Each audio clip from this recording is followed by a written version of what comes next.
have Mark Lindsay from Experian and Eleanor Marshall from GroupM Nexus, and they're chaired by Martin O'Boyle from MGO Consulting, so I'd like to welcome them all to the stage.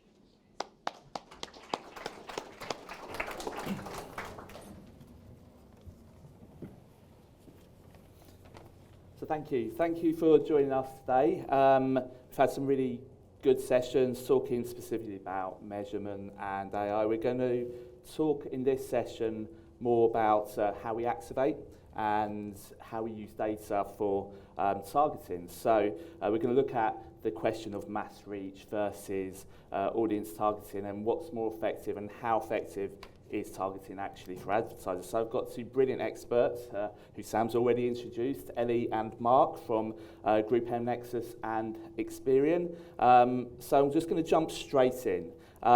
This question of targeting versus mass reach been around for ages, an age-old debate with the likes of Byron Sharp talking about how if you target, you're going to restrict your ability to reach some future and current consumers. So do you, in your companies, do you still see these debates being put forward? Do you see these with your clients at GroupM?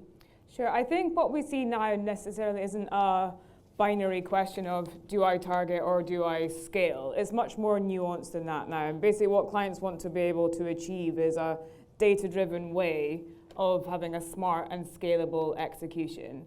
And that revolves around quite a few different themes. So obviously around first-party data, the ability to onboard, to plan, and to activate across media channels, but also what the role of enrichment and insight is in being able to augment that. And that could be based on proprietary in-house data, it could be based on third-party partnerships, what's sort of like the unique elements or the scalable elements that can add more intelligence to it.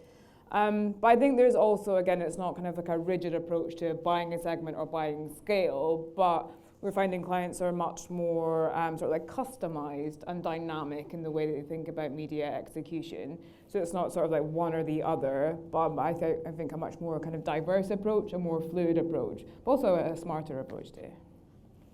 And do you see the same, Mark, in people coming to you? Yeah. I think when considering targeting and considering segments, then quite often people tend to go towards the view that it's all about demographics and a sort of a blunt instrument looking at Gen Z or a particular age demographic. When in fact in audience segments there's so much more sophistication than that. And the reality is show me a brand that has enough budget to market to everybody across every channel. Unfortunately, we just don't have that sort of budget available to us. So targeting, by definition, is a critical tool. And as Ellie said, it's that combination and being smart in terms of how you use the available capabilities of both the channels and the data combined to get the right result. And do you still see clients looking for this sort of spray and pray mass approach where they just want to target everyone? I mean, could you just delve deeper on how you would go into approaching that with the client? Sure. I don't think anyone has a sort of spray and pray approach anymore. I think you can still have a very high reach campaign and be data driven and smart at the same time. I think the way that we'd approach that would be with any campaign is what's the objective and what's the why, and then really work back from there. So is it around sort of like brand reach? Is it around purchase? Is it something in between? And that really helps define what the channel mix is, not just the audiences, but channel and creative as well.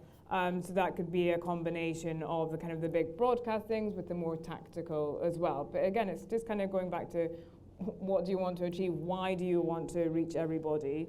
Is it possible to? Is it useful to? And does that define the objective? So it's a sort of a combination of looking at, to Mark's point about budget and what's realistic, but also what's actually going to fulfill the aims of a campaign.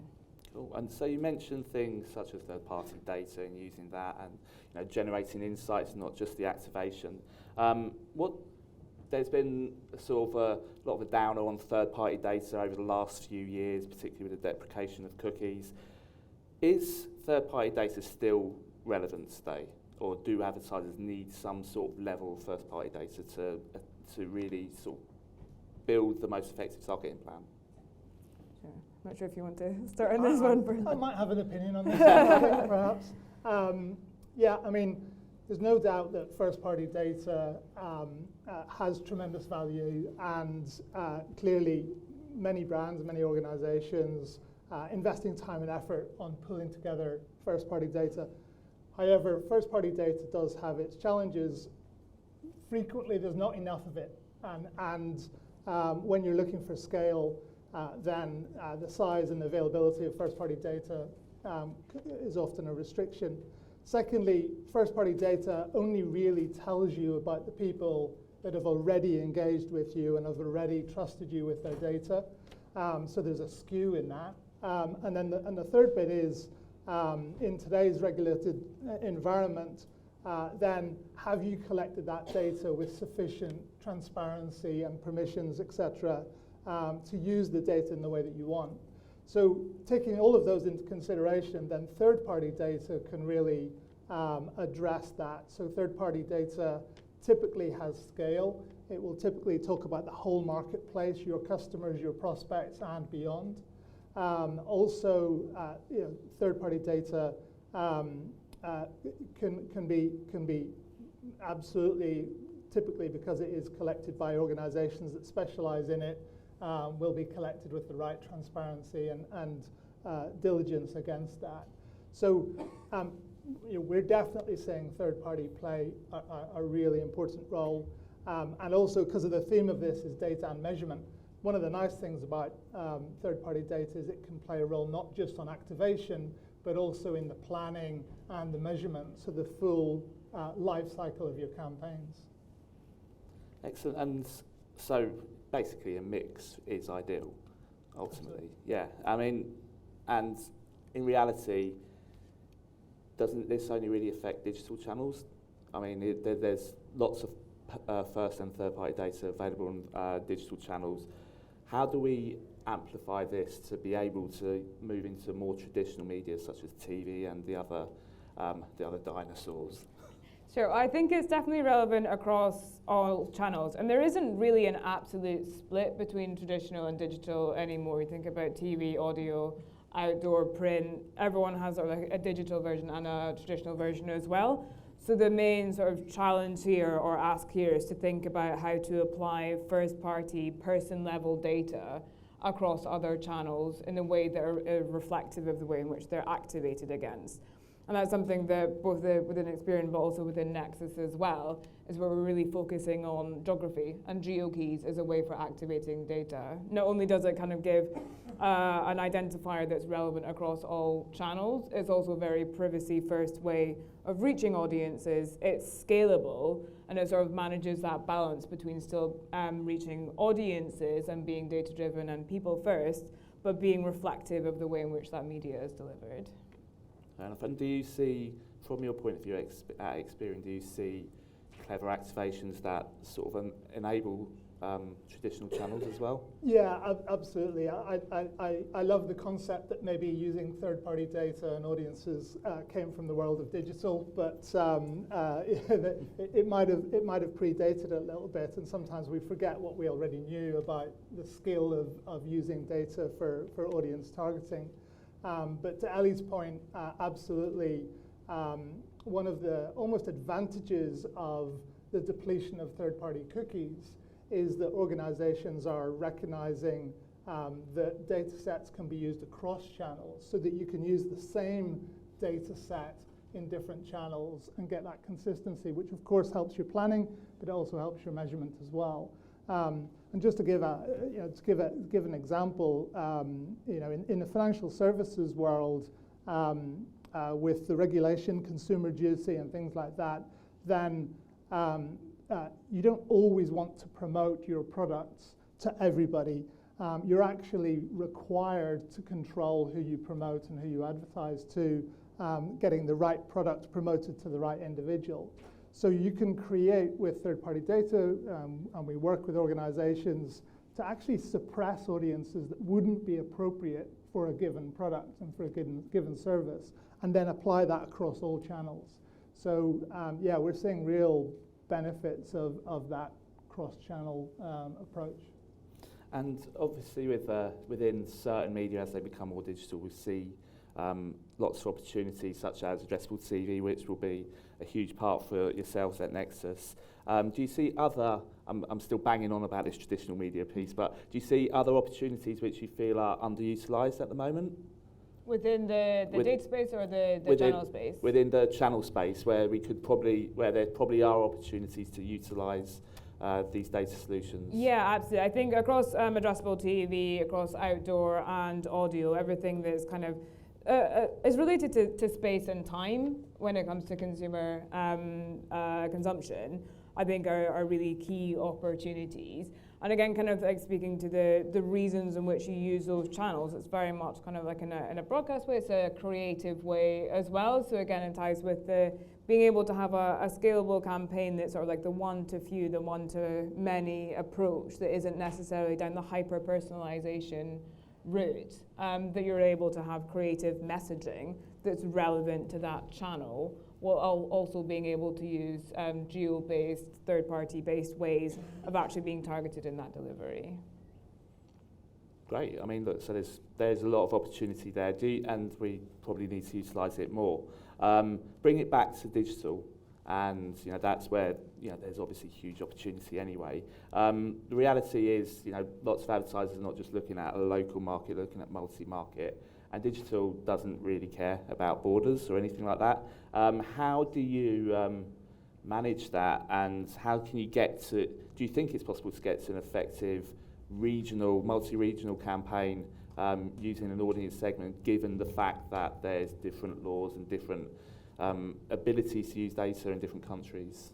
Probably best for you, Mark. Yeah, so the great thing is that we're doing that today, and to Ellie's point, geo and spatial-based data and analysis and insight cuts through all of those restrictions. So in our side of the world, and working together with Nexus, we've got a data set that we call Worldview that basically gives a consistent analysis of areas across the whole globe. And what that does is it allows organizations to come up with those strategies and apply those strategies in any city or any area that they choose across the globe. So you get that, the key thing there is consistency, but because it's geo-based, you're able to cut through the regulatory risk constraints that individual countries have. So it means that it opens up the ability to target and to make decisions on a more international basis.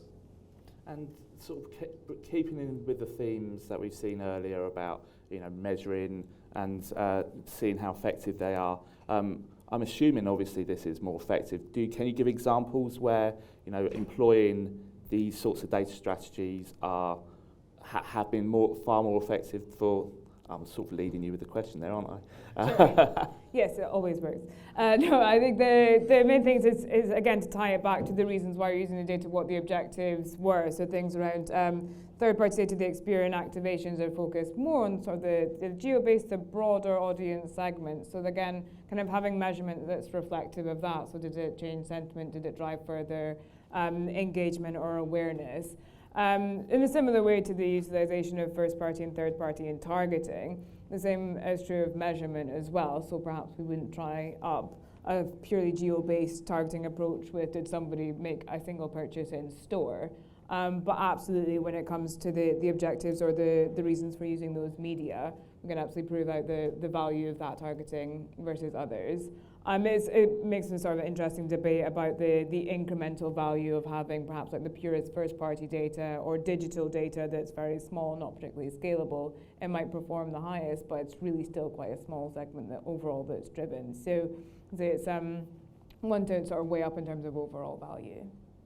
Brilliant. We're down to the last minute now. So to finish off, what would be one piece of advice for the brands, advertisers sitting in the room that you would give to them when they're considering how to target in their targeting strategy? Do you want to go first, Ellie, and then Mark? Sure. I would say don't kind of have a tunnel vision or exclusive focus on first-party data at the expense of everything else. So creative, execution, media channel mix, non-ID related signals like environment, like geography are really valuable as well. So first party data absolutely should be a really high priority in a strategy, but also really broaden it out in the way that it's actually delivered. Yeah, absolutely agree with that. And yeah, from my point of view, one of the things that we really see the benefit of is organizations investing in understanding their customers better. We've heard it a few times on the stage today, but data provides a really good way to get in to understand your customers as deeply as possible and use that insight to inform everything that you do moving forward. So, you know, garbage in, garbage out. If you build your platform based on inaccuracies or assumptions, then that's not going to work for you. So really understand your customers first, use data and analytics to do that, and then use that insight when you move forward. Brilliant. Well, our time is up, and it's been flashing for the last minute or so. So I'd like to say thank you to Ellie and Mark, and enjoy the rest of the session and the rest of the day.